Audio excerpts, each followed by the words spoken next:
wawakilishi wa jamii kutoka kata za Chari na Ngaremara huko Isiolo, Waso, kaunti ya Samburu na Laisamis huko Marsabit wametoa wito wa kuondoa migogoro ya kihistoria ya uwizi wa ng'ombe unaowakumba Borana, Rendile, Turkana, Samburu na Dorobo. Mkutano wa amani wa siku 3 kuanzia leo hadi Jumatano wiki hii umeandaliwa chini ya mpango wa Baraza la Maendeleo ya Kaunti ya Mipaka FDDC na umewaleta pamoja wazee, morani na hata wanawake. Mwenyekiti wa kamati ya amani Merti Mohamed Abduba alibainisha kwamba wakazi wanakosa maji na malisho, lakini wamechoka na ghasia zisizo na tija. Mpango huu unalenga kuhamasisha ushirikiano kati ya serikali za kaunti, wasimamizi wa serikali kuu na wanajamii ili kuepusha migogoro kabla haijachipuka.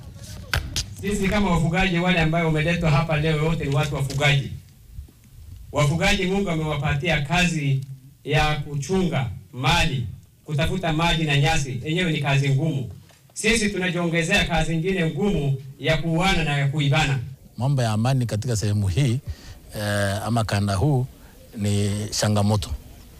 Na tumeweza kufanya mikakati, na baadhi ya mikakati hiyo ni misururu ya mikutano. Tumeweza kuwahusisha jamii, sehemu mbalimbali za jamii, kuwaleta wamama pamoja, warani pamoja, wazee pamoja na wadau wale wengine waweze kuzungumzia na kudadisi na kuzungumzia na kuweka mikakati ya kukabiliana na mambo ya insecurity.